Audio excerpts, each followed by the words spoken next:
Hey, this is Evan Longoria of your San Francisco Giants, and you're listening to Torture Cast. You're listening to a podcast by and for fans of the San Francisco Giants. Let's go, Giants! With hosts Willie Dills, Chad King, Ben Lee, and Eric Nathanson. Dedicated to the greatest team in Major League Baseball, the San Francisco Giants. This is Torture Cast. Standing on time, not gonna stop. We came to play, ain't slowing down. Falling on, we're here to stay, and we're stomping on whatever's in our way. I'm feeling like a Giant tonight. It's Monday, April 22nd, 2019, and this is episode 162 of the Torture Cast, the podcast by and for fans of the San Francisco Giants. I'm your host, Chad King, and joining me on this wonderful evening into knighthood, I guess you could say, is Eric Nathanson from Georgia. What's up? Hey, it's still Monday night, so I'm happy. Usually when I look down when we record this late, you say the date, and I'm like, wait, it's the next day. But no, so I'm doing... It doesn't have anything to do with how I'm doing, but I'm doing well. I hope your Easter was good. Yeah, Easter was fine. I was telling Eric before the show, we had quite the kerfuffle with my daughter going on her DC trip. If you could just imagine a big Royal Coach tour bus coming into the parking lot of the school and getting tented over the dip in the curb. So its wheelbase was too long, so the back got stuck in the middle of the road and the back wheels were suspended. So we all had to slam all the kids into everyone's cars and drive them up to the airport. So it was a very, very rushed and hectic Easter, but everything's fine. I trust yours was okay too? Oh, yeah. Good turkey, good stuffing. We went, Thanksgiving style, but yeah, we had a nice day. Mm-hmm. That's what we did too with the in-laws. Just ridiculous amount of food up at my wife's parents' home. They always put it out. They used to do seafood, man. They used to serve crab legs, but that part of the family doesn't attend anymore, so no more crab legs. But there's a lot of San Francisco Italians in the family that still work in the wharf in the seafood business, and they have for over 100 years. Certain sides of the family, so they're true original, Italian / Sicilian San Franciscan. So it's pretty cool to have been kind of part of that lifestyle and familyhood. So. Pretty interesting stories, which I will spare from this podcast because this is about San Francisco, but about the professional baseball team that plays there. And they are currently traveling on the East Coast, and they're actually, I guess they're in Canada by now, I assume, maybe tomorrow morning. But let's do this weekend review. The Giants, unfortunately, did not have a good week. They played 6 games. They did have an off day there at the beginning of the trip. They had 3 in Washington and then 3 in Pittsburgh, and they ended the trip 2-4. Unfortunately, it did start out with a win, but the two wins they did have on the road trip bookended 4 consecutive losses. And I don't know, they sit in the cellar in the NL West right now at 9-14, 5.5 games back of LA, third worst record in the NL. They're 4-9 on the road now, and they're 5-5 at home. After that first win in Washington, I know it's just 1 win, but they've been playing well. They took 3 out of 4 from Colorado, so at this point they had won 4 out of 5. And I was just kind of hoping upon hopes that maybe this was not turning the corner or turning the season around. Nothing as poetic and galvanizing as that. But I was hoping that, hey, maybe this will be the start of a 500 road record, or maybe, God forbid, a slightly winning road record. That was quickly squashed. But, what were your feelings after that 7-3 win to open up the road trip? Well, you noted it here. There were 3 home runs in that game. Duggar went deep, Belt went deep, and Longoria went deep. Actually, I think it happened in reverse order, maybe. Mm-hmm. And it was just nice to see the offense. That was the first game after they got shut out 4-0 to Colorado to end that series. So it was good to see them turn it around right away. And I don't know if Bochy being from the area had anything to do with them really wanting to get into it, but I was really impressed with that game. It was one of the times where it's rare for us to see the Giants get ahead. And even in this game, they fell behind early. They fell behind 2-0 and then ended up coming back. But once they did, they can line up their bullpen in the way that they want to. And as we've seen, the Giants bullpen is pretty darn good when they get that chance. So to me, it was the best win of the season overall. Yeah, it was a pretty complete victory. It was finally a solid victory. I know they had a 7-2 victory over Colorado. We talked about that last week. but it just felt solid. It was like, okay, this is what you do. You start the road trip on a positive note. You just shut down the Nationals and you just move along from there. But unfortunately, the next day, the Shark got roughed up for 3 in the first, and we were just talking about him last week going, all right, will the real Shark please stand up? And unfortunately, I think this is who he is. He is a little Jekyll and Hyde, like we discussed, and he did go from an excellent start to now he kind of laid an egg. He did settle down after he gave up 3 in the first and 1 in the second. But the big problem was the pen allowed 5 runs in the 7th, the first real big chink in the armor for the bullpen this year. And look, every bullpen's going to have bad innings and crooked numbers. That's just inevitable in the course of 162 games. But it just came at a time where the Giants actually fought back in this game with 4 runs in the 9th on a pair of 2-run home runs, and then actually got 2 more runners on base and had the tying run at the plate with 1 out. But the next 2 batters couldn't get it done, and they lost 9-6. So, that 5 spot really did end up proving to be costly. Yeah, it was weird to see the bullpen finally give something up. And it was almost a shame that, Samardzija, he did get knocked around a little bit. But, they showed, this Giants team has fight. That's something that we can't dispute. They really have fight. And we've seen a few of these rallies in the 9th inning come together. The problem is it's become too little too late. Mm-hmm. And I mean, that game specifically, I remember watching that 9th inning going, Parra hit the homer, Longo hit a homer, and it was kind of like, first of all, Parra finally did something. No, it wasn't Longo. It was Parra and Duggar, my bad. And Duggar, yeah. Yeah. And Parra, I was shocked when Parra hit the homer, I'll be honest. I really haven't been impressed with him at the plate thus far. Yeah. But, I mean, the Giants show that they are not willing to quit, and a team like that who is going to fall behind early a lot is ending up having to do it. But you said it was the first chink in the armor, and the biggest chink was Travis Bergen that day. And that was the first time we'd see him really run into problems so far. Trevor Gott gave up a run, and Nick Vincent pitched a scoreless inning. But Bergen was really the one. But he's not going anywhere. He's the Rule 5 draft pick. He is going to stay on the roster because they are not looking to get rid of him. And if he stays on the roster the entire season, Travis Bergen stays a Giant. So it was, kind of to be expected, I guess you could say. Yeah, I mean, he's a Rule 5 guy, and, he's young, and he's going to have those days. He ended up giving up 4 of those 5 runs. But like you said, he's a Rule 5, and they don't want to lose him again. So, we'll see how long he stays on. His ERA doesn't look pretty right now, but that's just because of 1 bad outing. So I think we got to let the numbers play themselves out here. Yeah, I mean, generally speaking, the Giants bullpen has been nails.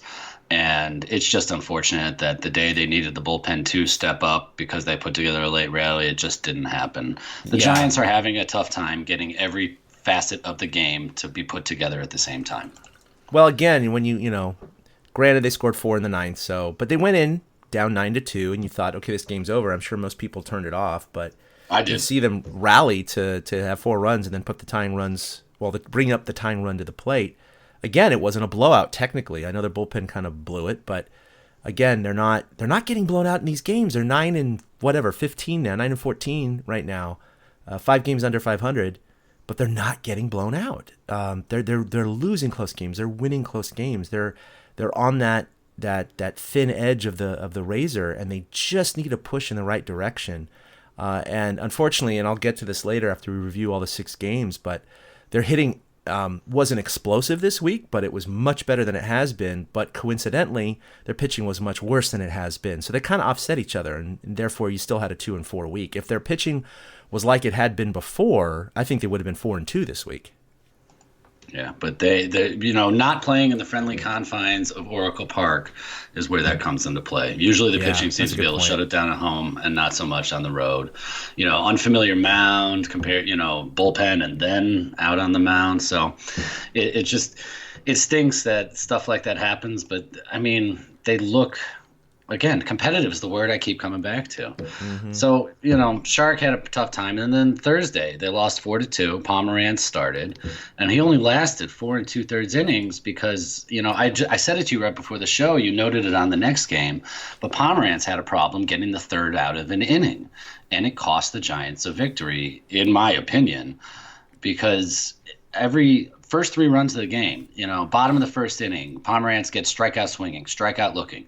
Then he walks Juan Soto, gives up to double to Ryan Zimmerman. So there was 2 outs, nobody on, and the Nats scored. Yeah. In the bottom of the third, strikeout looking, 2 outs, nobody on, and then Rendon doubles and Soto doubles him in. And then let's go to the bottom of the fourth. He walked Yan Gomes, but then Brian Dozier hits into a double play. Then he immediately gives up a home run to Wilmer Defoe. So it's like he's having a tough time closing out innings. Yeah. And I don't know what it is. I really don't. I don't know what to make of Pomerantz just yet. He doesn't attack. He nibbles a whole He does. He nibbles so much. He labors. His pitch count, they've been showing the charts of his pitch counts. I mean, it's always in the 40s into the second inning. Sometimes up to 50 by 2. I mean, he is just, that's why he's only lasting 4 innings or so. It's not necessarily he's given up a lot of runs. It's because his pitch count gets astronomically high because of what you said. He nibbles, and then he gives up a walk and a hit, and then he nibbles, and he finally gets a third out. So it's just like 6, 7, 8 pitches per batter, and it's just killing his pitch count. It's frustrating sometimes to watch because you're like, just put him away. And I don't know. I hope Kurt Young and Bochy, I guess, can come up. I guess maybe Kurt Young and Matt Herges, I don't know, can come up with something to try to curb that problem because it seems to be a problem with Pomerantz. He's not finishing. It's like he's not finishing anything. And I get that the guy's coming back from injury, but I mean, if he's healthy enough to throw that many pitches, he should be doing okay. And like you mentioned here, the Giants only mustered 5 hits that day. So yeah, maybe they didn't deserve to win on their own, but when you keep falling behind, especially with those soul-crushing, runs with 2 outs, it's just going to kill you. And so they ended up losing that series to the Nats. Again, they had a rubber game where they had a chance to win a series, just like they did in L.A. It's frustrating because, again, they've only won 1 series against Colorado. They've lost every other series, but they have not been swept. So they've come down to a rubber game every single time, and they can't win it. Or they've lost the first 2 in the series, and they win the last game. Point being, they haven't been able to put away that series victory except for that one time. Yeah, and again, I don't know what the fix is there. You know what I mean? I mean, I'm talent, but get a whole new offense. Frustrating. Yeah, it was frustrating to see because like they really Kipe sounds like he's got such high hopes when it comes to be the third game of a series. He's like, all right, they have a chance to win this series on the road, and maybe it'll get them going. And as we saw, it didn't get them going because that was lost 2 of 4 in a row. Yeah, it was bad. So then they take a quick trip to Pittsburgh and play on Friday night. Madison Bumgarner's on the bump, and he got his first win the previous start. So you're thinking, okay, maybe this is when Bum's going to settle down. He's, his ERA isn't exactly where you think it should be, but it's not the worst.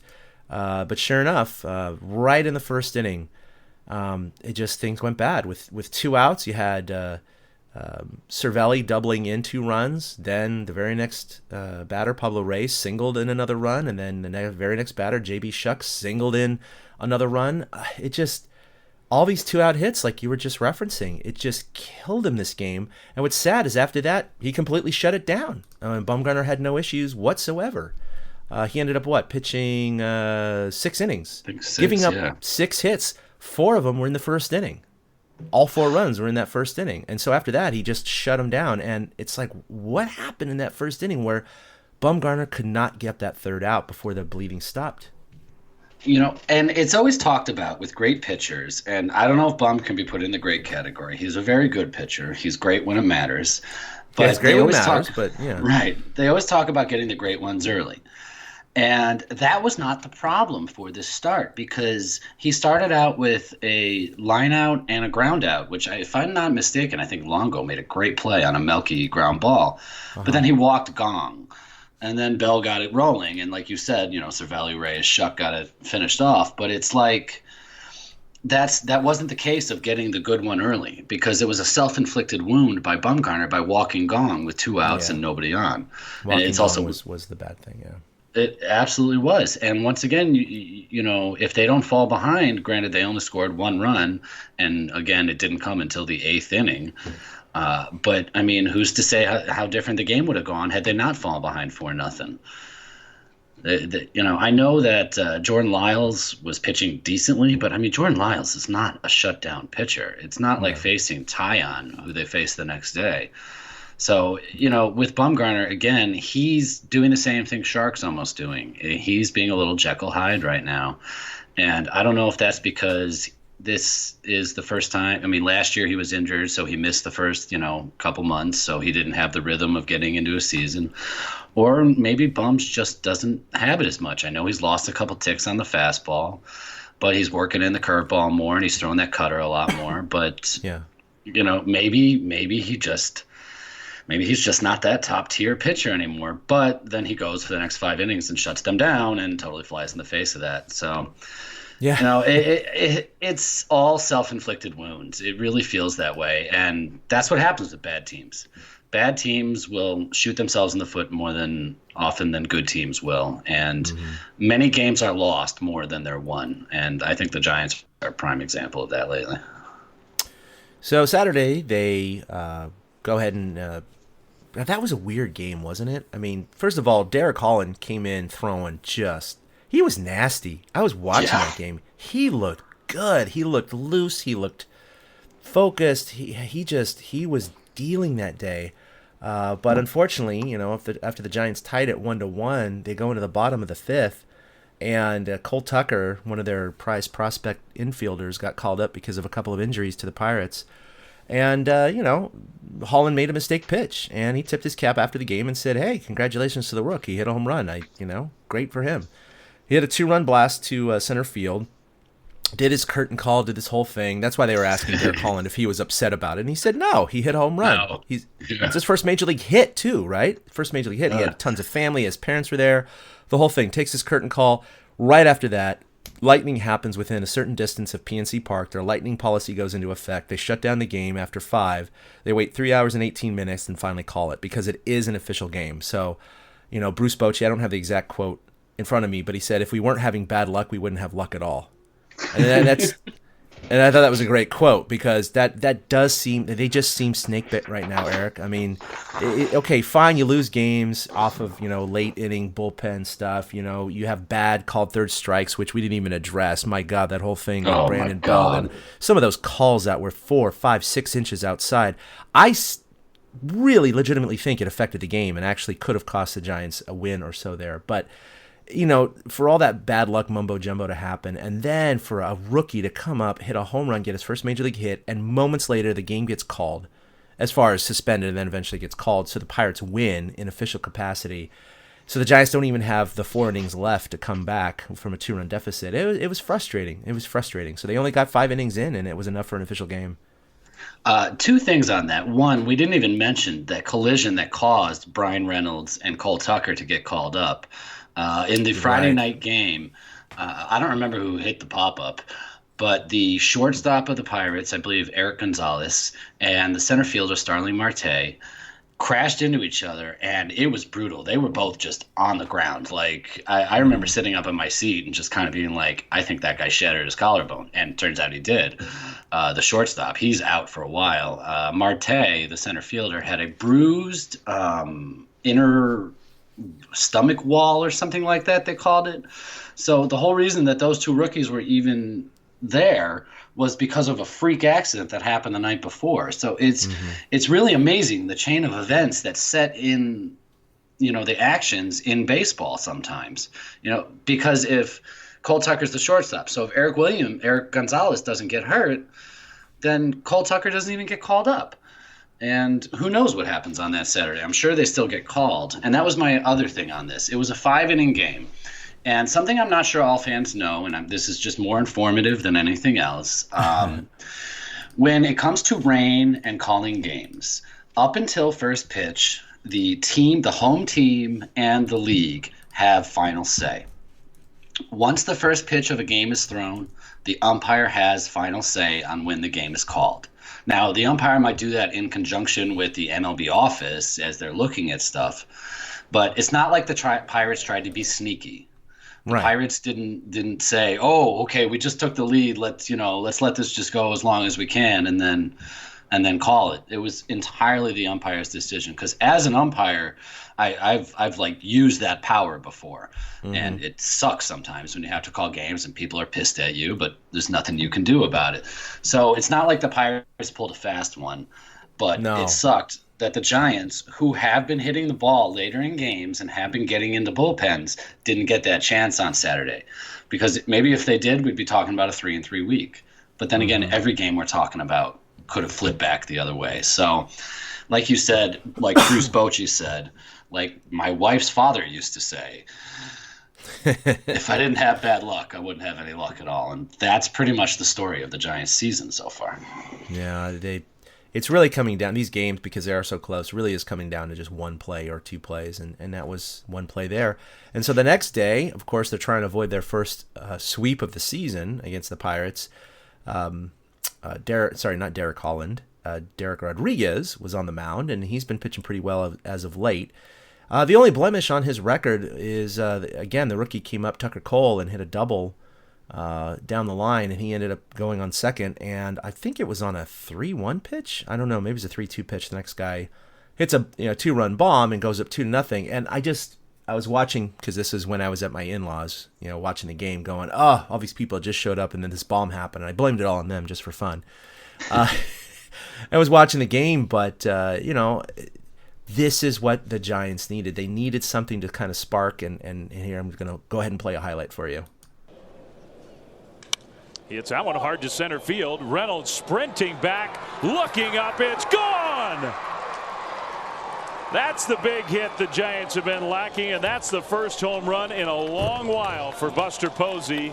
A 3-run homer puts the Giants ahead 3-2. And so that was just fantastic. I kind of whooped and hollered at the in-laws, because of all people, I did not expect it from Buster Gerald Posey. Oh my gosh, that was something they needed. And just like Dave Fleming said there in the highlight, that is what they need. That is what they've been lacking all season long. And if they had the regularity that more than half the teams in MLB have to hit the long ball at the right opportune time, the Giants would be a 500 team right now, or maybe even better. But this was the proof in the pudding. The pitching was good, held them to 2 runs, and it was just one swing of the bat that won the game for the Giants. So this is the formula they need to follow, but they just don't have the hitters to do it. Not only was it one swing of the bat, it was Buster and Posey finally getting a home run. I don't have the... Oh, aside from that being his first ever home run against the Pittsburgh Pirates. What? It was just... Okay. Yes. That's news to me. Yeah. Wow. That's crazy. Ever. So he is now homered against every National League team, which just shocks me that for some reason they were the last ones, which means I've never seen a Buster home run, because I've only seen Giants-Pirates games at San Francisco. But it was his first home run since June of last year. Mm-hmm. I'm stealing your stat here. 237 at-bats since his last home run. And that's just... 237. But I think that goes to show we've started to delve into the Posey discussion a little bit. But we haven't really gone to it, because I said my take is Buster has obviously struggled at times to start the season. But the guy's coming off major hip surgery. So I'd like to give him a couple months before I start shunning him from the 3, 4, whatever spot in the lineup. And like Dave Fleming said, that's the spark that they needed, and it was good to see. I think it made all Giants fans happy just to see Buster Posey do that, because like you made noise at your did you say in-laws? Yeah. I screamed at the top of my lungs in the house here, when it happened. I stood, hands raised. When Buster does good things, all Giants fans feel good. Yeah, because it feels like the olden days, Yes, it does. The days have gone by, of like, oh my gosh, that's the grand slam off of Matt Latos, one of those feelings. It just is like, that's the guy that's supposed to be doing this stuff. That's the guy that was a Silver Slugger and MVP and Comeback Player of the Year. This is the guy that we've used to rely on, and we just haven't been able to, except for defensively, for the last, I'd say 3 years. So it's frustrating, but like you said, he'd had major surgery last year, and all indications are that he's feeling really good, but again, getting back into the groove may take some time. So I do think you're right. We need to, they're only 23 games into the season, so I mean they have a long time left. I would give it at least to the 50-60 game mark when they're about a third of the way through the season to really start trying to forecast what his power numbers may be. But I mean, he had 5 last year. Granted, he was shut down with a month or 2 to go in the season, but if he doesn't hit any more than 10 this year, I'm going to be really, really, really concerned about his future power numbers, because this is the time he's supposed to be getting it back. But let's give him a month or 2 and see what happens. But he was also involved in the play that ended the game, which was pretty cool. There was a double down the line. It was kind of funny too, because it was like 2 outs. It was a 2-1 count, I believe. And he just ripped it down the right field line, kind of bounced around a little bit. Duggar fired it into Panic. Panic fired home. And Kang was just, Posey was just waiting for him. He was out by, 6 feet. But I was watching the replay over and over and over again, and the throws were just things of beauty, weren't they? Duggar's throw to Panic and Panic's throw to Posey, they were just frozen ropes, as true as they could be. So it was the way they were supposed to be executed, fundamentals of baseball, and it ended the freaking game in the bottom of the ninth with 2 outs. It was great. It was. That is what a relay is supposed to look like. It looked exactly like the relay drills we did in high school. Yeah.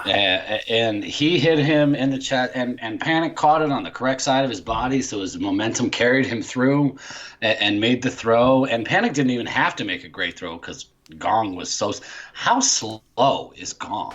He looked like he was in slow motion. Yeah. I didn't understand. The ball, it hit like the base, and then it kind of hung up for a little bit. And that moment that it hung up, I went, oh, crap, that's going to score the runner. That's what I thought, too, when it bounced around. Yeah, hung up. Yep, those little instances, that's sometimes the difference between a base and the next base. And I was fully expecting Gong to when the throw came in, I'm like, oh, it's going to be too late. And then I was shocked to see him just coming into the picture when Posey caught it. Yeah. It was nice. The Giants, again, they do pretty much execute the fundamentals in the field. They are one of the – I don't have their defensive stats up, but they are one of the best defensive teams in baseball this season. And it showed on Sunday to secure that – I guess that was yesterday – to secure that victory. And like you said, picture perfect relay. Any kids that watch that relay, any parents who have kids that are learning to play baseball, if you can go find that play again and show them how if you're an outfielder, hit the cutoff man. At least give your team give your team a chance. If they don't want the ball to be cut, they won't cut it. But if you hit the cutoff man, more often than not, you're going to put yourself in a position to win. It's so hard with my 9 and 10-year-olds. We're working on it again tonight. Doing those relay throws, I'll put them in lines of 4, and they have races against each other. And so those lines of 4, they're doing the relay throws back and forth 3 times up and down the line. And I keep showing them, position yourself so your glove's on your left side. It's on your glove side. You catch it and you do that circular motion as you shuffle your feet and then throw to the next guy. That's the most efficient. And I swear, obviously, if there's a bad throw on the right side of a right-handed throw or a player, they're going to have to turn around and do an awkward throw. These kids are catching it, instead of on their left side, they're catching them square, and then they're turning to their throw hand on the right, and then they're throwing off the wrong foot. And I'm just like, I don't even know how naturally that feels like the right thing to do. Like, it's just, yep. Why would you do that? So it's fundamentals like that, and it was executed to perfection. And what's good about picking up that win is avoiding the sweep, having that 3-run home run. And Posey, I haven't seen him smile like that since a Toyota commercial. I'm being honest. He just it's true. He came in the dugout and he actually smiled. It was a weight off his chest. He's like, probably it's about freaking time. Everybody was congratulating him. Bochy acknowledged it, that was a big weight off his chest. So, even he recognized kind of the significance of the moment. Ended up being the game-winning hit.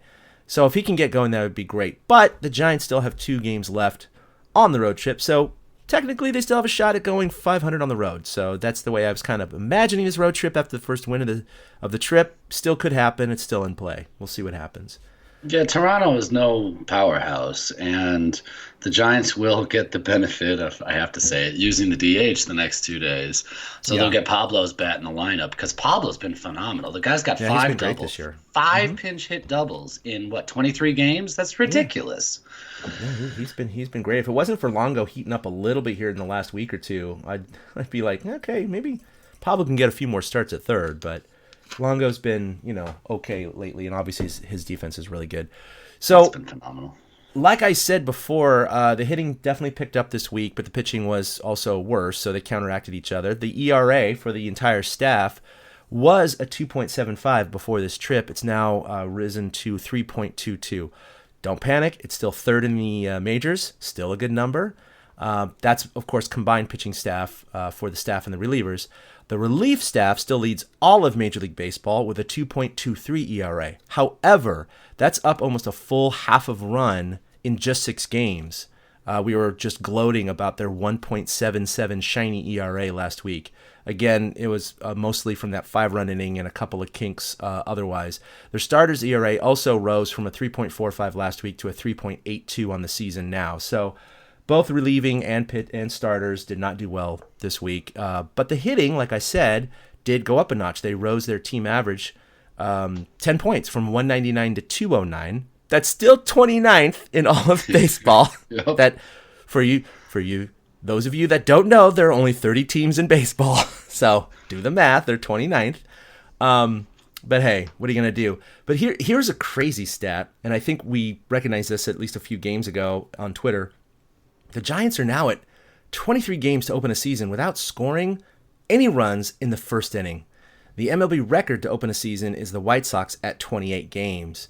So I don't know what's going to happen here unless the Giants can, do this in the next 5 games. They might own the record. And I looked into this and broke down some stats to look at their batting average. In that first inning, they have 7 hits in 73 at-bats in the first inning, all singles.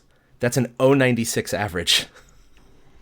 I mean, I honestly thought it was going to sit, this would be like 170 or a 150, maybe a double or 2, right? Something like that. Obviously no home runs, there can't be, but 0.96 in 73 at-bats. And this is the top of your lineup. This is not 7, 8, 9, guys. This is 1, 2, 3, 4. So, and I don't have a breakdown of all the stats right now. I know that Duggar was 3 for 20. But everybody else was like 1 for 15, 0 for 12, those kind of stats. No one else has even more than 1 hit in the first inning. So the table setters are not getting it done in the early parts of the game. And I was going to write an article about this later this week or the following week. I was looking at each inning, and it looks like so far on the season, the 4th inning is their most productive inning, not necessarily by runs, but by batting average. They're actually hitting like 295 in the 4th inning. So it's a very odd stat, and that's kind of where the lineup flips over, typically in the 4th inning.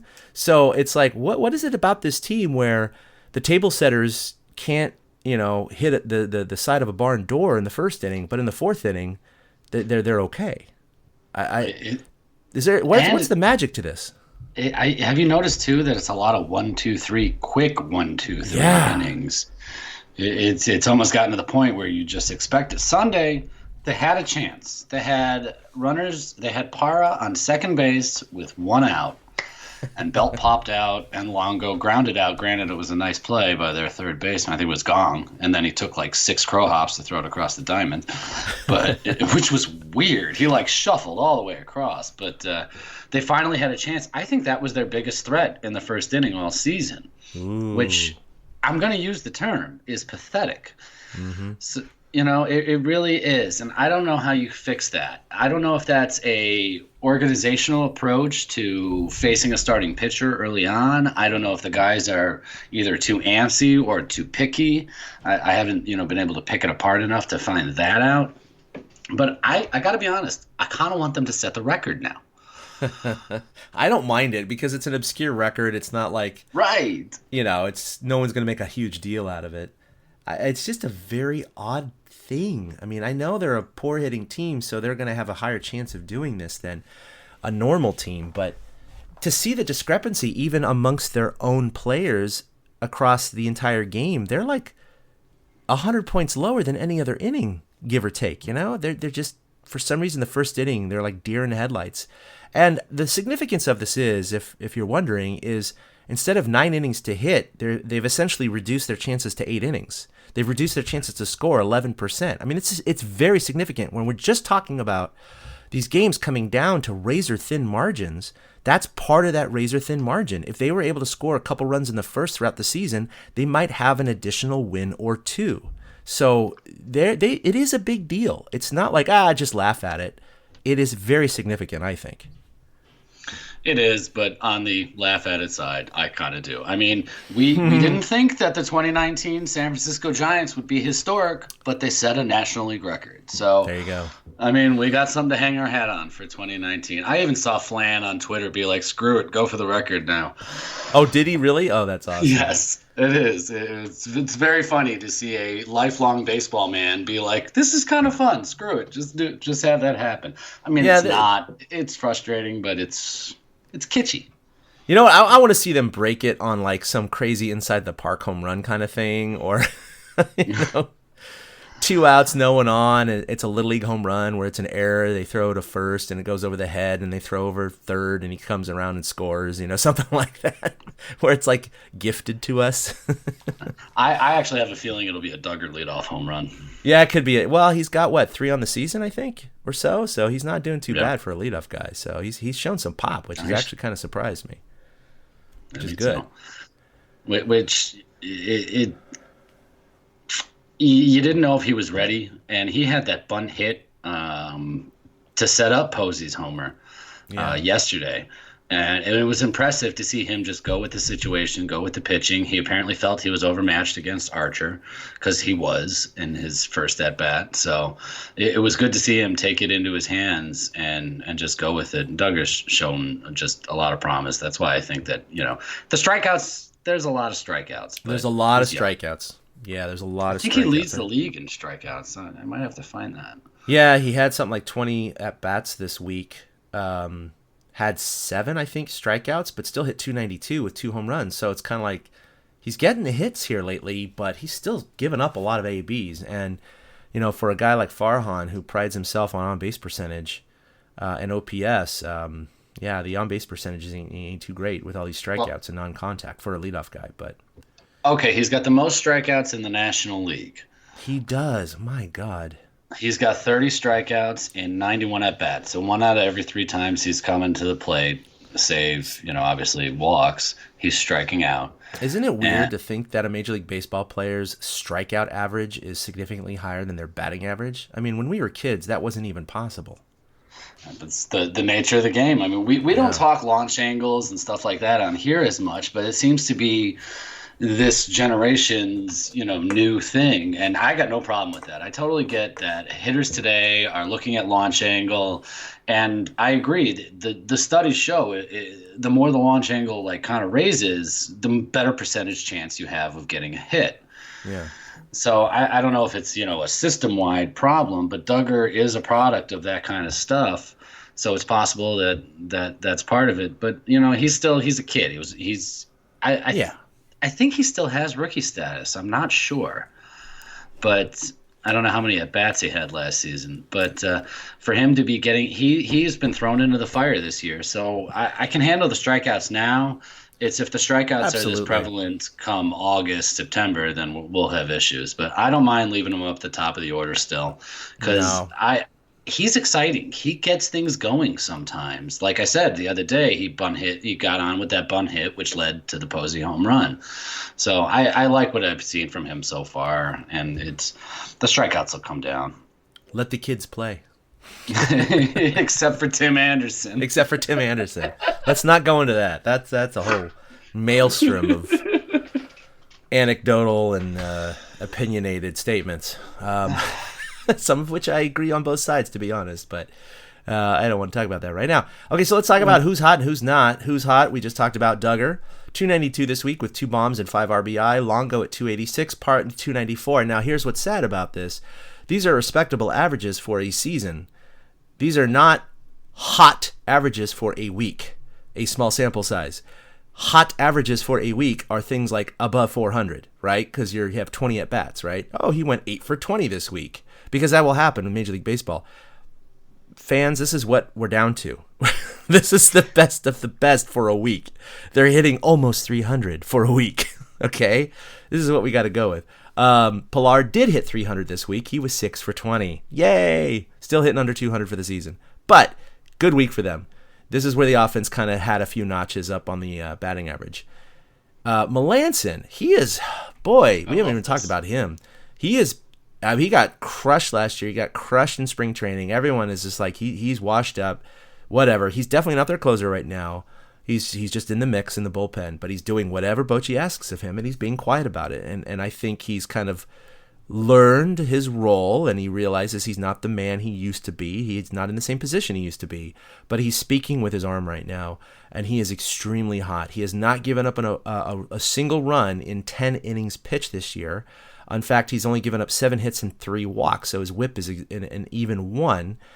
Here's the context, though. There's only 3 pitchers in all of Major League Baseball with more innings than him and have not given up a run. But the most is 12 innings pitched, so it's not like a guy has gone 21 innings or 30 innings or anything like that. So he's right up there at the top in terms of 3 or 4 or 5 guys that have pitched up to and slightly beyond 10, 11, 12 innings to not have given up a run. So that's a great start for him. And of course, it can completely unravel in one appearance. He could give up 5 runs and his ERA is suddenly 6. But the point is, he's proving himself right now. Bochy is not elevating his position to closer or anything like that above Will Smith, and he's making his contribution. And so I just say keep an eye on him. He's getting outs in important situations, even if they're laser beams right at people.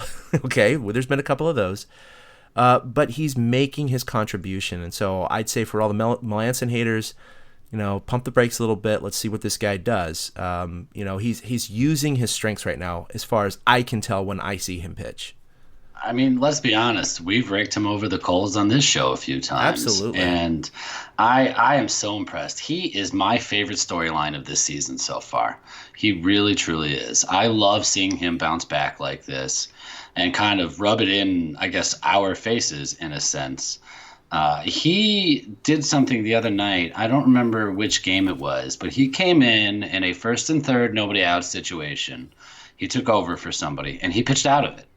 Didn't give up a run, didn't put a run on anybody else's ERA, and he pitched out of it. He seems to be using, I'm back to another cutter before, he seems to be using his cutter effectively this year and seems to be back what it used to be. I get still he's an overpriced middle reliever, but he's getting the job done. So now Bochy, when the Giants take a lead, I'm pretty sure Bochy wants to line it up Maranta, Watson, Smith. And I think by the fact that Melancon's been so good, he'll go to Maranta, because Maranta's been the guy he goes to for like the 7th inning or 6th inning. He's the first guy out of the pen when they need to keep a lead. And I think now this gives him the opportunity to balance Watson and Melancon a little bit and keep Smith on the back end. And it's such a great improvement. It's so good to see, because Melancon is probably going to be a Giant the rest of the season and next season. That's a tough contract to offload. Yeah. So as long as he's being productive, I'm happy. And the guys, they all seem to like him. He seems to have a good personality. Yeah. And you always want to root for guys like that. So, I'm not going to apologize for raking him over the coals in the past, because frankly, he deserved it. But it's just fantastic to see him kind of shoving in our faces lately. I'm rooting for him so hard this year. I want to see how long he can keep this scoreless streak going. Well, I had a conversation with him at last year's media day in 2018, and the dude is in impeccable shape. And I talked to him a little bit off camera about his workouts and his diet and how he takes care of his body. I mean, he was throwing terms at me that I didn't understand, and I feel like I'm kind of up on the nutrition lexicon of the day. And so, I mean, he is seriously committed to his sport, seriously committed to his fitness and health and his conditioning. So, there's no question that he takes care of himself and he tries his hardest to perform out there on the field. And he talked about meditating and relaxation CDs, and he does yoga, and he does it all. So he's fully committed. He's not some schmuck who's just relying on some good genes that God gave him to go out there and earn his money. He really does care. So, you kind of have that behind, at least my knowledge, and kind of I do root for the guy. And to see him lay that egg, in the past year and a half has been rough, because you think this guy, he's going to be the next, closer for the Giants, and he ends up what I think the previous 6 years before they signed him, he had the lowest ERA and most saves in the National League. I know there are a lot of holes in that, because people were talking about his stuff and that he was just doing with hocus pocus and magic. But hey, if hocus pocus and magic works, then you're going to use it. So unfortunately, it hasn't turned out so well for the Giants. But yeah, I want to see this kind of as a retribution year, a comeback year for him. So good for him. Glad to see it. And all you Giants fans should want to see it anyway. All right, so let's talk about who's not. Some of these guys keep making the list every week, Eric. Oh, yeah. First Crawford one on at the one. list is somebody I'm worried about, yeah. Well, I want to read the overall stats, too. I'll do that right after this. So Crawford, for the week, 150, Belt 200, Panic 105. Now, if you look at the stats, and I'm just looking at the qualified stats, so basically these are the starters, right? These are the guys who have enough plate appearances. It's 3.1 plate appearances per game played to qualify for the batting title, right? So this doesn't include Madison Bumgarner and Pablo Sandoval and these guys who do have higher averages, but they have far fewer at-bats. These are the everyday players. Your team leader is Duggar. Team leader, 242. Buster Posey at second with 227. Longo, this is in order, 220. Para, 215. Belt, 213. Crawford, 208. And Panic with a precipitous drop-off below the Mendoza line at 177. So you have 7 regular players qualifying for the batting title, and no one is hitting over 242. And it's just, man, these are the guys. This is your core, man. This is your core, and no one's even. You guys hit close to 300 at the beginning of the season. Just one of 7 guys should be hitting over 300 at the beginning of the season. Mathematics just say that should happen. And then everything evens out and they might hit 260 for the year. But there's always one guy, 2 guys that start out hot. No one has started out hot for the regulars. Everyone has been cold. And that has been the demise of their team batting average. And it's just, my God, if no one gets hot at all throughout the year, this is what we're looking at, man. Well, we've talked about it, and I firmly believe in the hitting is contagious. Well, I think the not hitting is also contagious. I think it has been, yeah. Yeah, I really do. And, I kind of jumped in when you were mentioning Crawford because I'm starting to get a little worried about our favorite shortstop. He is on the other side of 30 now. He's 32, and he has managed 2 doubles. That's it. Yep, 2 doubles. 2 RBI. No homer. You're right. No home runs. No triples. 2 extra base hits. That's it. And he struck out 23 times. So he personally, and I got to be honest, now and then I'm seeing him like there was a routine ground ball.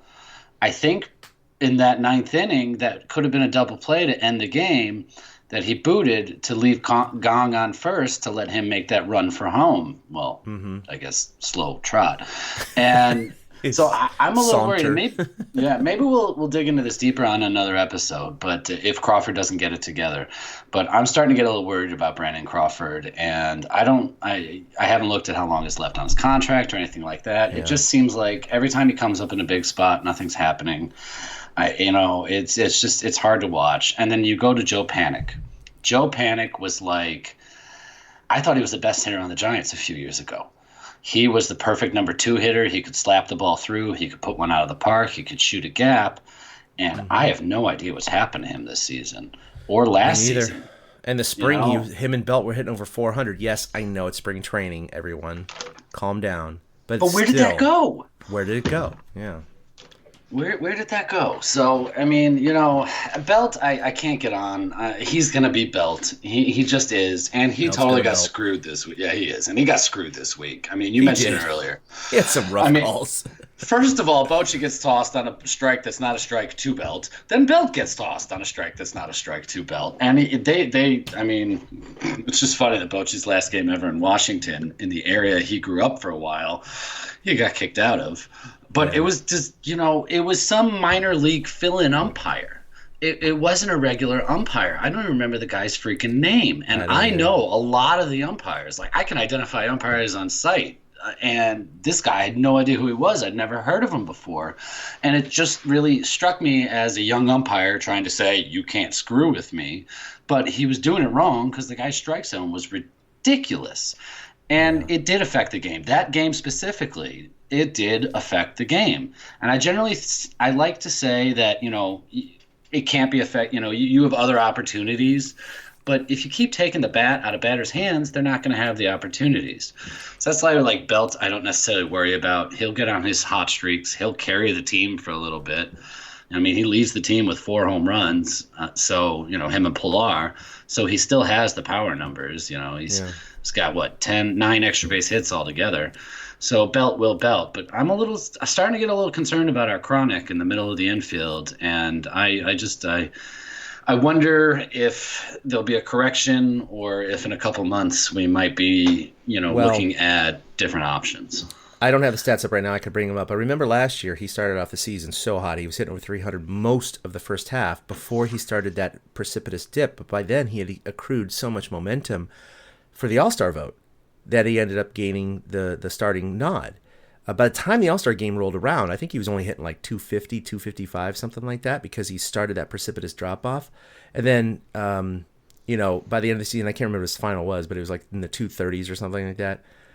Point being, the second half that he had last year was just horrendous, and it's kind of continued into this year. So it feels like maybe you're right. Maybe he's kind of over that hill, and I love the guy. He's one of the slickest fielding shortstops that the Giants have ever had, and I don't want to see this happen. I mean, the guy's hit 20 home runs, 19 home runs in a season before. He has 2 extra base hits and 70-something ABs, so the guy's just evaporated. He's just completely evaporated, and so he needs to turn that around, because the Giants are going to do anything about him this year, especially with the season that they're going to have. But no. I don't know what it spells. Like you said, I don't know how much is left on his contract and what have you. But if he continues these numbers with Farhan at the helm, his days are numbered. They just clearly are. They would never continue on with a guy like Crawford if he's going to hit 210 for a year with 3 jacks at shortstop. Even if he wins Gold Gloves, it's just that's not the way that Farhan's going to roll. Certainly not with a guy that's over 30. So this could be, the very, very early beginning to the end of Crawford, unless he turns it around here in the next, 2 or 3 months. Not trying to spell any doomsday, but I think you're right about this guy. All right, so go ahead. No, I was to say one more thing. I think, and I'm just going off the top of my head, but I think he has a full no trade clause. So if they were to do something with him, it would have to be something drastic. So I agree with you. Nothing's happening this year. No, nothing's happening this year. Yeah, it can't. So, all right, let's see. All starters, except for D-Rod, had an ERA over 5 this week. Now, yes, this includes starters that had 1 start with 4 innings pitched, so the ERA, blah, blah, blah. But point is, basically the whole staff had an ERA over 5 this week, except for D-Rod. So, again, the pitching kind of faltered a little bit this week, even though the offense clicked up. That's why they went 2-4. All right, so I want to talk a little bit quickly about the kind of review of Major League Baseball. We've never really done this before. I don't want to spend too much time on it. It's just kind of a recap, a review of the week. So I'd say your hot player of the week, in fact, he was named after I wrote this, NL player of the week, Christian Yelich. 8 home runs. It's been a long time since Barry Bonds has been on this team. It's been 12 years. You and I are used to video game numbers, right? Back in the day. We are now used to the last 3, 4, 5 years, even during the World Series years, even despite the Posey MVP and hitting 25 home runs in a year, we're still used to this Giants offense not being blistering, really since like 2002. Well, I shouldn't say that, since the Bonds years, right? Has never been a real blistering offense. You see a guy come in and hit 8 home runs in a week. You're like, okay, yeah, that's fantastic. And 16 RBI. The guy has, 13 home runs? He's 14 home runs on the year. The Giants have 16 home runs as a team.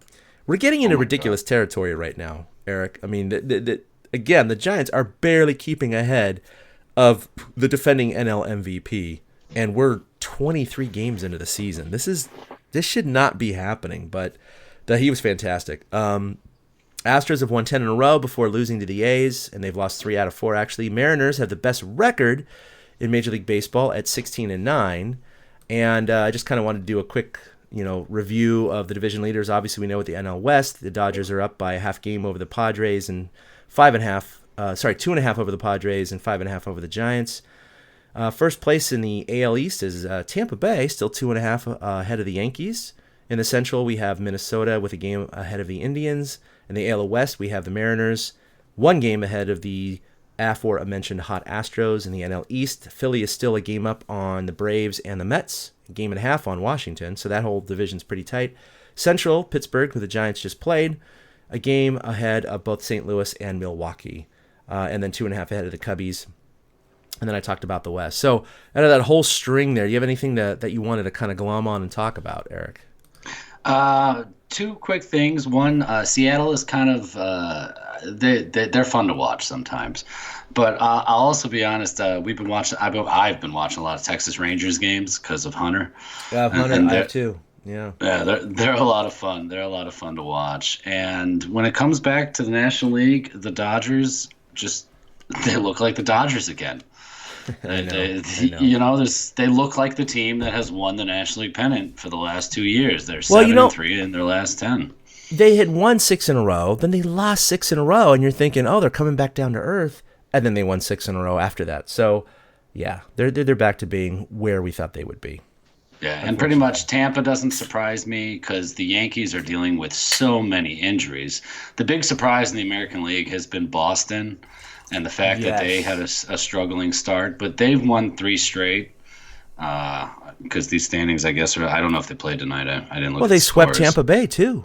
They swept the first place team. So I mean, this is where Boston can start riding the ship. It's so early in the season, but the defending World Series champion. Yeah, I mean, think about the Giants coming out. I mean, yeah, in 2015 they didn't make the playoffs, but they didn't come out as cold as the Red Sox have this year. So right, or Bostonians are definitely panicking. Yeah. 2013, the Giants had like the best record in baseball, and then Angel hit an inside the park home run, and the season. And tanked. then everything went after. Yeah, that was. Yeah, so I like the early season when you see teams like the Mariners and Twins up at the top of their division. Yeah, it's fun, right? It is. And the Dodgers, because they're never going to win. So. Well, last year we were writing their eulogy like a month and a half into the season, and then same crap, different year. It is. It might be their 7th division title in a row. Ho hum. But still no World Series, so we're still going to live on that. Yep. Till the day I die, or till the day they win the World Series. Let's all that matters. Or 3 World Series. Okay. So minor league report. I don't have the records and everything. I just wanted to relay one thing of note, which most of you probably know about. Joey Bart early in the week was hit by a pitch in his left hand while he was batting, and unfortunately it did break a bone in his hand, so he's going to be out 4 to 6 weeks. This is not a major injury. It should not set him back physically. Should heal fine, but it's the time, of course. He's going to lose that seasoning in San Jose, so a lot of people, because of his hot start in San Jose, were thinking, oh my gosh, he might be promoted to Double or Triple A, and he might get called up when the rosters expand, because I do believe this is the last year the rosters are expanding to 40, because I believe next year they're only going to be at 26 total for the year. So, this might be his chance to kind of get some major league action before he goes back to, Double or Triple A and season a little bit more next year and become a Buster Posey coming up in 2020. But I don't know if you had any thoughts about Joey Bart. He's been hot. He's been throwing out guys left and right. He has a couple home runs. He's basically doing as well as anyone ever expected before he got hit. Yeah, and I didn't go deep into the minor leagues this week. I just didn't really have the time to dig up some stuff. The Bart news is the biggest news right now in the system. The other thing, Elio Ramos has also been on a tear lately, apparently. He's got 5 home runs, which is second in the PCL. So, or is he in San Jose? Is not the PCL. He's in San Jose too. Yeah, it's the Cal League. Okay, yeah. So he's second in the Cal League in home runs, and Helio Ramos is only 19 years old. So those are their 2 biggest prospects as it is. So those are the names that'll go by the timeline all the time, and that's pretty much that's the depth of my minor league knowledge this week. I promise to have a little better next week. Jalen Miller is somebody I've had my eye on, second baseman, and apparently he's been making great strides too. But the Bart thing, it just sucks. That's all it is. And it might slow him down coming up. It could. That's what I was worried about, is because he's out a month and a half, and he's not going to have the amount of reps for a potential call-up, no matter how hot he is. So, that's kind of sad to see. But, I think he'll be reinserted back into San Jose. I was hoping to take my kids up this month to go see him, and Ramos. Still can go see Ramos. We're, 30 minutes from Municipal Stadium. I played a couple All-Star games there and some high school games there. It's a pretty cool little old park built in 1947. It's a really nice feel. Fits about 3,000, 4,000, something like that. Really cool park. So it'd be fun to see, because I did see Madison Bumgarner, Buster Posey, Pablo Sandoval, these guys play there, and I didn't know who they were at the time. I remember writing down their names. I have old scorecards and those kinds of things, but you never know what you're gonna find. When you're down in a single A minor league game, you're gonna see maybe some potential future stars. And so I think Joey Bart is, he's not guaranteed, but he has a high probability of being a future major league star. So would love to see him down in San Jose and before he gets too big. Okay, so we got another game show this week, Eric. I mean, if you're ready to play Guess That Giant, I am ready to play. I'm ready to fail like I almost did last week. Here we go. Well, I hope listeners, you had a chance last week, and I think you'll get a chance this week. So, welcome to this week's edition of Guess That Giant. I'm your host, Eric Nathanson, and my contestant today is the one and only Chad King. Let's get started. I just like doing that, folks, so bear with me. I love it. All right. This, I actually think you can get this pretty quick. This player is from Lufkin, Texas, and in 2017, he funded the rings for the Little League World Series team that came in as a runner-up. Brandon Belt. Bing. I don't have my Bing. Damn it. I'm not good. Guy Smiley, I am not. I almost said Brandon Belt when you said Laughlin, Texas, because I know he's from there. So I was like, oh, but I'll wait because he's still talking. Yeah. Well, I tried to. I didn't necessarily try to make it easier this year. I had a couple other things. No, that's not a gimme. No. I'm gonna pat myself on the back. That's not a gimme. Well, it's funny because I think if I had said Nacogdoches, it actually would have sparked more sooner, because Nacogdoches is the town I always remember hearing that it was from. From the high school, yeah. Yeah, I kind of wanted to share this. Where did it go? This little stat. Brandon Belt had a verbal agreement with the Chicago Cubs coming out of high school in 2006 to be drafted in a high round and paid high round money. The Cubs bailed and didn't come through. So he got drafted by the Red Sox in the 11th round of the 2006 draft, but he did not sign and went to college instead. So Brandon Belt could have been a Chicago Cub or a Boston Red Sox. Or the next year, in 2007, he was selected by Atlanta in the 11th round of the draft and did not sign. No. So then, okay, I did not know this. Right, I didn't either. I learned this researching this. And then finally, in 2009, he was selected in the 5th round by the Giants. So there are 3 teams, basically, that had a shot at Belt before he ended up with the Giants. And I don't dream of a world, but I wonder of a world where Anthony Rizzo is the first baseman of the Giants and Brandon Belt's the first baseman of the Cubs. Oh, my gosh. One other quick little stat on Brandon Belt. He has the most defensive runs saved as a first baseman since 2014. Wow. With 44. Second on the list, the aforementioned Rizzo with 40. And then Paul Goldschmidt at 39. That's fantastic. There's so many Belt haters on social media. Yeah, the guy is hot and cold. He is not consistent.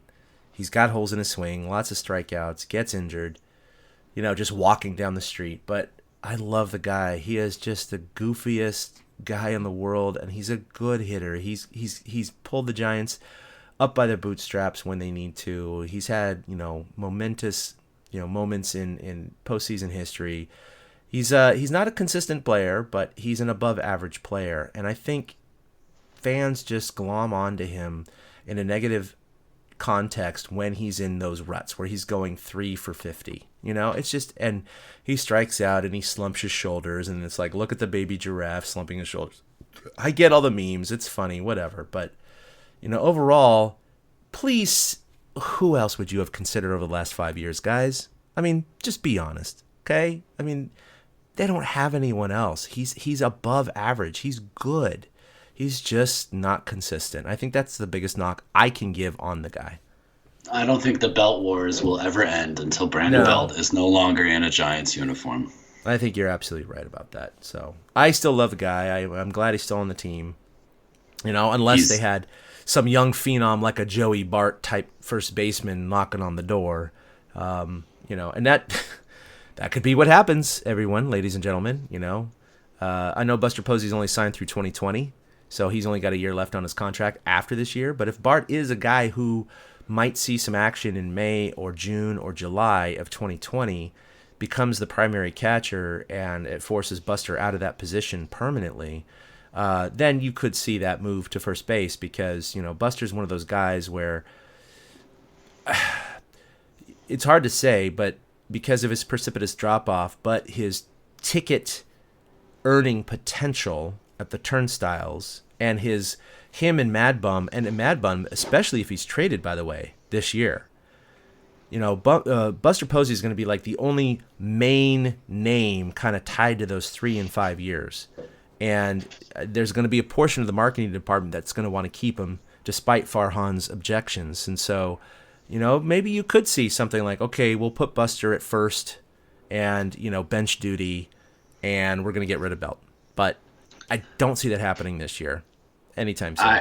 I don't think Posey necessarily takes over this year, but I do want Giants fans to prepare for the possibility that Belt does get traded this year. He does not have a full no-trade clause. Yes, that is absolutely a good point. He does not have a full no-trade clause, and so kind of in that foresight that Farhan has obviously had, and he cycles through players faster than, Kardashians with shoes. I mean, he absolutely could cycle him out of here fast, knowing that in 2020 we're going to have this Bart Posey first base kind of maelstrom of uncertainty, and we know who Belt is. He's an above-average first baseman. He's not a horrible guy, but he's never going to be an all-star. He's never going to be a 30 home run, 100 RBI guy. That's not who he is. So getting rid of him, especially if they trade him for value to a playoff contender, is not necessarily a bad thing, especially if they can get a reputable, middle infielder or outfielder for him. So they do have first baseman on the roster. Tyler Austin is a first baseman. That's true. Aramis Garcia proved himself to be adept at the position at the end of last year and during spring training this year. Mm-hmm. So there are options. They're not sexy options. But with Belt's contract, and I closed the window already, but with Belt's contract, I have a feeling the Giants are going to try to clear some money off the books. Yeah. And he might be a really big trade bait. And I'm kind of just preparing for the inevitability, and I'm going to look into this deeper in the next couple weeks, because, like I said, he doesn't have a full no trade clause. He submits a list of 10 teams to the Giants that he does not want to be traded to. Other than that, it's fair game. Yeah, still leaves 19 teams. All right, so you have another This Week in Giants History that you're going to be publishing about. Yes, this week I will be looking back to April 22nd, 1991. Robbie Thompson hit for the cycle against the San Diego Padres. And I'll be honest, it was not easy to find something this week in Giants history. It's just some weird week in April. And when I stumbled upon Thompson's cycle, I went with it, because Robbie Thompson is who I copied, whose batting stance I copied as a kid, which is really ironic considering I didn't even live in the home market and we didn't have MLB TV yet. Right. But Robbie's who I wanted to be. And when I was younger, I was the second baseman because I was a little scared of the ball at first. And that all went away, obviously, years later. But Robbie was a second baseman. I was a second baseman. So Robbie Thompson's cycle from April 26, 1991 against the Padres is what I'll be diving into this week in Giants history. And everybody, I have to say that last week's article that Eric wrote about This Week in Giants History with the first game on the West Coast between the Giants and the Dodgers in 1958 was a really fun read. I mean, I actually learned a lot from it. It was a very entertaining read, and to see the reactions on social media, I thought was really, really cool. A lot of people appreciated that context and the research that you did. So I just want to say, for those of you that have not read it, please go back to our website at torchcast.com and go back a couple articles and look that up, because it's pretty cool. Some of the research that Eric did and some of the stuff that I didn't know about, other than the first game, we all kind of know about that, but some of the, the intangibles there, the little anecdotes and other information, I thought was fantastic. So kudos to you, Eric. I really enjoyed that article. Thank you. I appreciate that. And fun fact that I left out of the article. In 1941, the St. Louis Browns, it was voted that they would move to Los Angeles The vote took place on December 6th, 1941. The next day was Pearl Harbor. Huh. And so they shelved it. And baseball would not come to California for another 17 years. Okay. So it might not have Another thing I been the didn't know. Dodgers and the Giants. Right. I just couldn't work it into the piece. Yeah. So, Wow. the St. Louis Browns were already exploring that possibility at the time. And now the Browns are, I believe, the Baltimore Orioles now. But the But St. what Louis if Browns, we were San Francisco Browns fans? right. I said something similar in the article. Had they decided to move to Minnesota, could be San Francisco Trolley fans. I mean, who the hell knows what the team name would be at this point? I mean, maybe they would have gone with Seals. Who knows? So I appreciate that. It was a lot of fun to research that one. And I agree with Chad. You should go check that one out if you want to learn a little history on how the Dodgers and Giants came to be in California. All right, so coming up, we mentioned that they're going to have 2 in Toronto, but they have 2 off days this week. Today was an off day, and Thursday will be an off day. So then they come home and play 3 against the...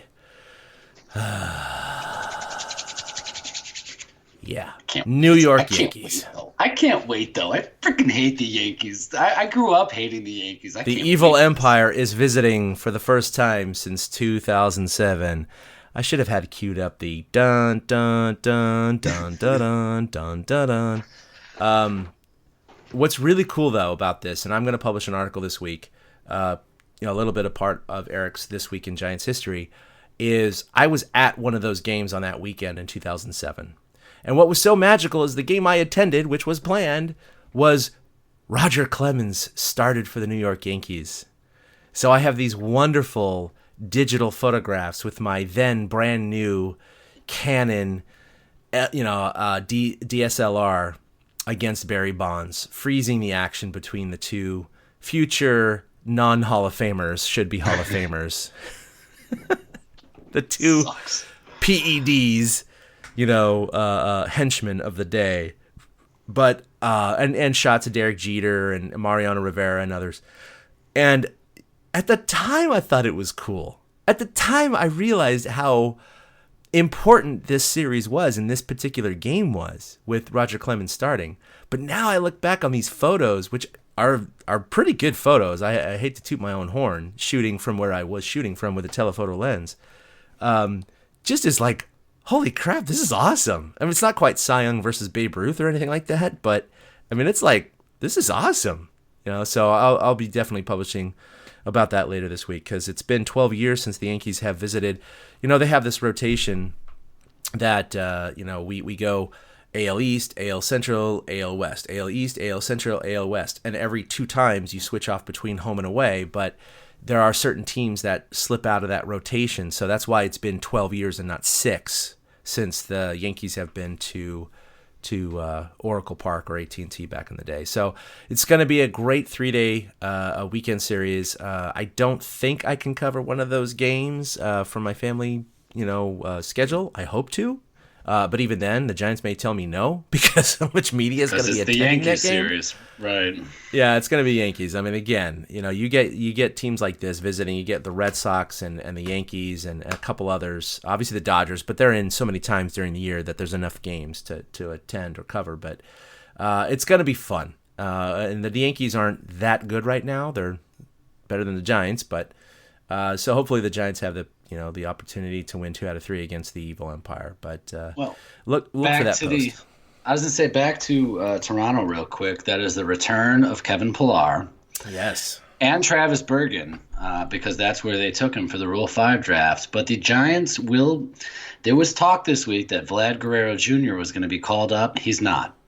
He's not going to be called up for the Giants series. It looks like he's going to be called up there. He's their hot prospect, and he is good. And, I mean, he's Vlad's kid.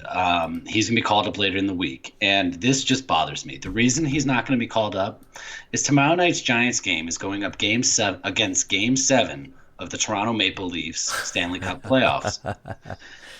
And the guy who owns the Blue Jays also has a half-interest stake in the Leafs television station. Excuse me, I missed the cough button. And so they're going to hold him off until the weekend. So we were so close to seeing the debut of a phenom, which seems to be a theme for the Giants this season. And then they got the Yankees coming into town, and you mentioned they're not as good. And the reason that they're not starting off so good, I'm just going to put a quick list of the Yankees that are currently on the disabled list. Troy Tulowitzki, Giancarlo Stanton, Luis Severino, Gary Sanchez, Aaron Judge, Aaron Hicks, Didi Gregorius, Jacoby Ellsbury, Greg Bird, Dellin Betances, and Miguel Andujar. They are all on not the DL, the IL. So that is like most of the starting lineup. Yeah. It is. It really is. They have an all-star team on the injured list right now. Yeah, so, I mean, I'm a little frustrated. Not frustrated. I'm a little sad that we're not going to get to see Aaron Judge at Oracle, because there's, been plenty of talk about how Christian Arroyo is who the Giants went with instead of Aaron Judge, and look what Aaron Judge has done. So I'm a little disappointed. Judge has got to be disappointed. He grew up a Giants fan, and Buster Posey was his guy. They were talking about it. I don't know what broadcast I was watching the other day. I watch a lot of baseball. So, it's a little – it sucks a little bit that these big names aren't going to be there. But in the overall competitiveness, it evens the field. So I'm kind of okay with it. I was going to say. I'm still going to root against that laundry. You're always going to root against the Yankees. You're always going to root against the Pinstripes. But you're right. I mean, with that all-star injured list, if the Giants lose 2 out of 3 or get swept, then it's like, okay, there's no excuse. There's no excuse. I mean, you lost to a half triple. You lost to a 4A team. You really did. And I'm lucky. I could have been a Yankee fan. My father grew up going to Yankee Stadium. My dad used to get let in the 5th inning. He used to get let in for free. They'd let kids in for free after the 5th inning. And then if you stayed around and cleaned up afterwards, they'd give you a ticket to the next day's game. So being the baseball junkie that he was, he would do that all the time. But he still despised them, and I thank him for that so much. I could not imagine my life as a Yankee fan. Being a Giants fan, it just feels so much more pure. We are here for your purity. All right, well, that's going to do it for episode 162 of the TortureCast. You can follow us collectively on Twitter at TortureCast. You can like us on Facebook at the same moniker. You can follow us individually at 2 Out Hits for Eric. That's with the number 2, at ChadK21 for myself. We do have an Instagram account that Eric's been manning pretty well. You can also read all of the articles we talked about and follow our podcast, download them, or stream them at torturecast.com. Eric, anything else you want to talk about? Pimp? No, anything. That's about it. I'm kind of excited about these 2 games in Toronto. Being a DH advocate, I really just want fuel for my fire. So I'm kind of excited. Not gonna talk about it. Let's be honest. Hopefully this trip to Toronto is better for the Giants than their last trip. I know it's coming. But I don't know if you remember, in 2013, the Giants went to Toronto, and apparently they went to strip clubs and whatever, and it was part of the downfall of that season. Right. Yes. So hopefully this group of guys, granted they're not in the same position, but hopefully this group of guys doesn't fall into the same trouble. So I'm really looking forward to the next 2 days before the Yankees series. Maybe it's not long enough for them to get into trouble, but they do have. It was a 2-game series last time, so. Oh, it was. Oh, yes. Maybe they thought. Maybe they thought, oh, it's only 2 games. We can do this. Yeah, I mean, just. If I recall, I remember listening to those games while I was driving. One day, anyway, driving back from Santa Cruz, and it was not going so well. They got hammered. Yeah, they got hammered, and it wasn't just that they got hammered. Isn't that weird? I can remember that from like so long ago. I just remember they got hammered. Yeah. 6 years. Yeah, they did. They got hammered, and they played like crap. Like the fielding was horrible, the pitching was horrible. So let's hope that crossing the border doesn't seem to kill the Giants again. Yeah. Those illegals should be kept out. Sorry, won't dive into that. All right, so that's gonna do it for episode. Sorry, that's just not right. Then there's something wrong with you. You're certainly not very good. Yeah, I agree, Mr. President. All right. I'm totally aware of that. That's going to do it for episode 162. We'll see you next week for episode 163. Engage. Give us your comments. Tell us about crazy things to do, questions asked the players, polls we should be sending out. We love the interactions we've been having so far. We, definitely increased our engagement with the listenership, and We've, podcast pretty much every week since the start of the season. So Eric and I are digging it. And this isn't a very good team. So why? I don't know. We're into S&M. I'm not sure. But we love it. So we love this team. And we'll just continue to do this until we're very old men. And as of next week, we're both going to be in our 40s. So yeah. Yeah, I'm already halfway to 50, Eric, so don't worry. That's all right. My wife is older than you, so you're still good. Oh, well, there you go. All right, well, that's going to do it for episode 162. We'll see you next week. Until then, a boom. A big thank you to everybody for listening to the Torture Cast, the podcast by and for fans of the San Francisco Giants. Follow us on Twitter at TortureCast. You can also like us on Facebook or check out our blog at torturecast.com. I also want to say thank you to Ashcon and Bailey for letting us use their song Feeling Like a Giant for our intro. For Ben Lee and Chad King, my name is Willie Dills saying, we'll see you next time.